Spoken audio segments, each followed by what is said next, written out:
welcome to the 1000 Nights and 1 Night. Now, when it was the 210th night, she said, It hath reached me, O auspicious king, that when King Armanus had agreed with his daughter on this wise, and he determined what course he would take, and night came on, Queen Budur arose from the throne of her kingdom, and betaking herself to the palace, entered the apartment prepared for her. There she found wax candles lighted, and the Princess Hayat al-Nufus seated and awaiting her, whereupon she bethought her of her husband, and what had betided them both of sorrow and severance. In so short a span, she wept, and she sighed, and she groaned, and groan upon groan became improvising these couplets. News of my love filled all the land, I swear, as suns on Gaza would rain heat and glare. Speaketh its jest, but hard its sense to say, thus never cease to grow my cark and care. I hate, fair patience, since I loved thee. Ever saw lover hate for love to bear? A glance that dealt love sickness dealt me death. Glances are deadliest things with torment rare. He shook his love locks down and bared his chin, whereupon I spied his beauties dark and fair. My care, my cure are in his hands, and he who caused this dolour can their dole repair. His belt went daft for softness of his waist, his hips for envy to uprise forbear. His brow curled diadem is murky night, and veiled, and lo, bright morn showeth brightest light. When she had finished her versifying, she would have risen to prayer, but lo and behold, Hayat al-Nufus caught her by the skirt, and clung by her, saying, O my lord, art thou not ashamed before my father, and with all his favour, to neglect me at such a time as this? When Queen Budur heard her words, she sat down in the same place and said, O my beloved, what is this thou sayest? She replied, What I say is that I never saw any so proud of himself as thou. Is every fair one so disdain? I say not this to incline thee to me. I say it only of fear for thee from King Armanus, because he proposeth, unless thou go in unto me this very night, and do away my maidenhead, to strip thee of the kingship on the morrow, and banish thee his kingdom, and peradventure his excess anger may lead him to slay thee. But I, O my lord, have ruth on thee, and give thee fair warning, and it is thy right to wreck. Now, when Queen Budur heard her speak these words, she bowed her head groundwards a while in sore perplexity, and said in herself, If I refuse, I'm lost, and if I obey, I'm shamed. But I am queen of all the Ebony Islands, and they are under my rule. Nor shall I ever again meet my Kamar al-Zaman save in this place, and there is no way for him to this native land but through the Ebony Islands.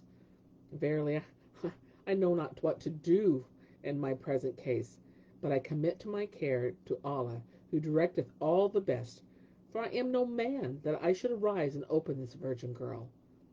Then quoth Queen Budur to Hayat al-Nufus, O my beloved, that I have neglected thee and abstained from thee is my own despite.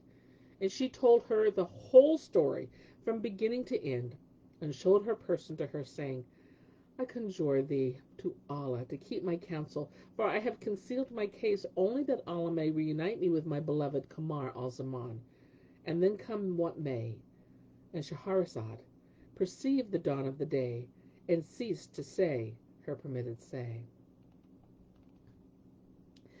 But now, when it was the 211th night, she said, It hath reached me, O auspicious king, that when the Lady Budur acquainted Hayat al-Nufus with her history, and bade her keep it secret, the princess heard her with extreme wonderment, and moved to pity, and prayed Allah to reunite her with her beloved, saying, Fear nothing, O my sister, but have patience, till Allah bring to pass that which must come to pass.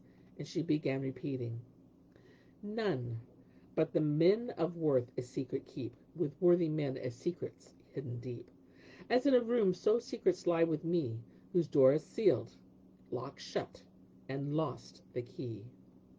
And when Hayat al-Nufus had ended her verses, she said, O my sister, verily the breasts of the noble and brave are the secrets of the grave, and I will not discover thine. Then they toyed and embraced and kissed and slept till the near muezzin called to dawn prayer, when Hayat al-Nufus arose and took a pigeon pullet and cut its throat over her smock and besmeared herself with its blood, and then she pulled off her petticoat trousers and cried aloud, whereupon her people hastened to her and raised the usual lullulooing and outcries of joy and gladness. Presently her mother came in to her and asked her how she did, and busied herself about with her, and abode with her till evening, whilst the Lady Budur arose with the dawn, and repaired to the bath, and after washing herself pure, proceeded to the hall of audience, where she sat down on her throne and dispensed justice among the folk.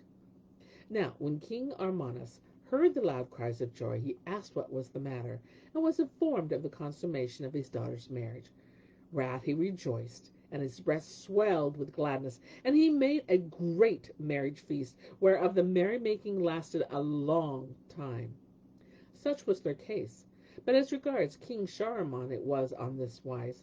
After his son had fared forth to the chase, accompanied by Marzawan, as before related, he tarried patiently, awaiting the return at nightfall.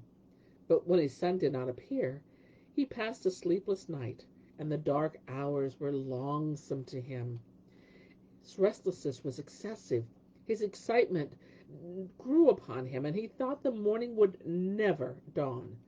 And when day broke, he sat expecting his son and waiting till noon, but he came not. Whereat his heart forebode separation, and was fired with fears for Kamar al-Zaman, and he cried, "Alas, my son!" And he wept till his clothes were drenched with tears, and repeated with a beating heart, "Love's votaries I cease not to oppose, till loom to taste love's bitter and love's sweet. I drained his rigour cup to the very dregs, self-humbled at its slaves and freemen's full. Fortune has swooned to part the loves of us. She kept her word, how truly well I weet." And when he ended his verse, he wiped away his tears, and he bade his troops to make ready for a march, and prepare for a long expedition. So they all mounted and set forth, headed by the Sultan, whose heart burned with grief and was fired with anxiety for his son Kamar al-Zaman. And they advanced by forced marches.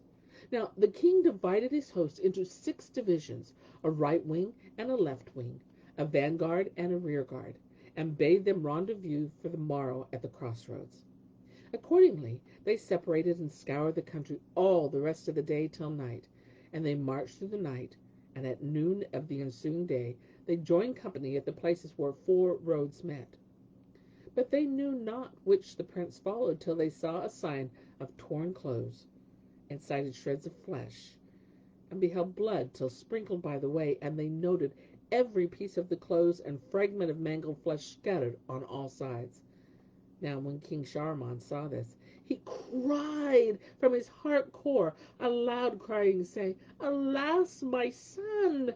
And he buffeted his face, and he plucked at his beard, and he rent his raiment, doubting not but that his son was dead. Then he gave himself up to excessive weeping and wailing, and the troops also wept for his weeping, all being assured that Prince Kamar al-Zaman had perished. They threw dust on their heads, and night surprised them, shedding tears, and lamenting till they were all like to die. Then the king, with a heart on fire, and with burning sighs, spake these couplets.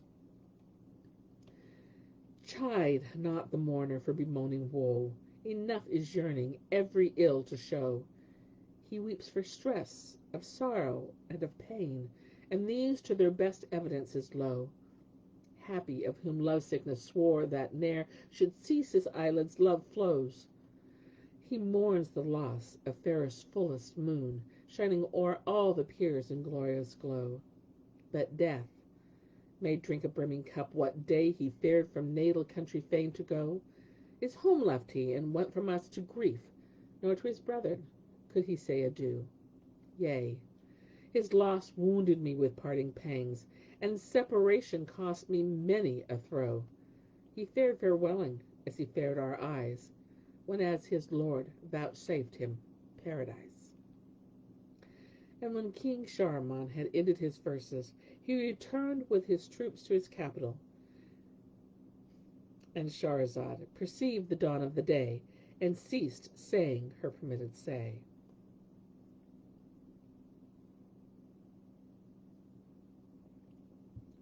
Now, when it was the 212th night, she said, It hath reached me, O auspicious king, that when King Shahriman had ended his verse, he returned with the troops to his capital, giving up his son for lost, and deeming that wild beasts or banditti had set upon him, and torn him to pieces, and made proclamation that all on the Khalidan islands should don black in mourning for him.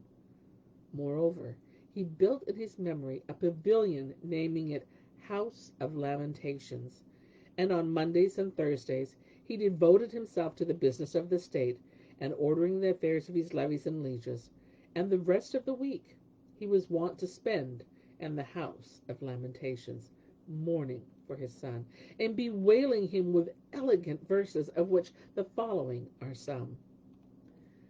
My day of bliss is that when thou appearest, my day of bale is that whereon thou farest. Though thou the night I quake in dread of death, union with thee is of a bliss the dearest. And again he said, My soul be sacrificed for one who's going, afflicted hearts with suffering sore and dread. Her joy, her widowed term fulfill for I, divorced joy with divorce thrice said. Such was the case with King Shahriman. But as regards Queen Budur's daughter of King Gaia, she abode as ruler of the Emini Islands, whilst the folk would point to her with their fingers and say, Yonder's the son-in-law of King Armanus, and every night she lay with Hayat al-Nufas, to whom she lamented her desolate state, and longing for her husband Kamar al-Zaman, weeping and describing to her his beauty and loveliness, and yearning to enjoy him through but in a dream. And at times she would repeat, Well, Allah wots that since my severance from thee, I wept till forced to borrow tears at usury. Patience, my blamer cried, heart cease, right soon shall see. Quoth I, Say, blamer, where may home of patience be? Then is how it fared with Queen Budur. But as regards Kamar al-Zaman, he abode with the gardener in the garden for no short time, weeping night and day, and repeating verses, bewailing the pastime of enjoyment and delight, whilst the gardener kept comforting him, and assuring him that the ship would sail for the island of the Moslems at the end of the year. And in this condition he continued till one day he saw the folk crowding together, and wondered at this. But the gardener came in to him and said, O my son, give over work for this day, nor lead water to the trees, for it is a festival day, whereon folk visit one another. So take thy rest, and only keep thine eye on the garden, whilst I go look after the ship for thee. For yet but a little while will I send thee to the land of the Moslems. Upon this he went forth from the garden, leaving to himself Kamar al-Zaman, who fell to musing upon his case, till his heart was like to break, and the tears streamed from his eyes. So he wept with excessive weeping, till he swooned away, and when he recovered, he rose and walked about the garden, pondering what time had done with him, and bewailing the long endurance of his estrangement and separation from those he loved. As he was thus absorbed in melancholy thought, his foot stumbled, and he fell on his face, his forehead striking against the projecting root of a tree, and the blow cut it open, and the blood ran down and mingled with his tears. Then he rose, and wiping away the blood, he dried his tears, and he bound his brow with a piece of rag, and then continued his walk about the garden, engrossed by sad reverie. Presently he looked up at a tree, and saw two birds quarrelling thereon, and one of them rose up, and smote the other with its beak on the neck, and severed from its body its head, wherewith it flew away, whilst the slain bird fell to the ground before Kamar al-Zaman. As it lay, behold, two great birds swooped down upon it, alighting, one at the head and the other at the tail, and both drooped their wings and bowed their bills over it, and extending their necks towards it, wept. Kamar al-Zaman also wept when seeing the birds thus bewail their mate, and called to mind his wife and father. And Shahrazad perceived the dawn of the day, and ceased to say her permitted say.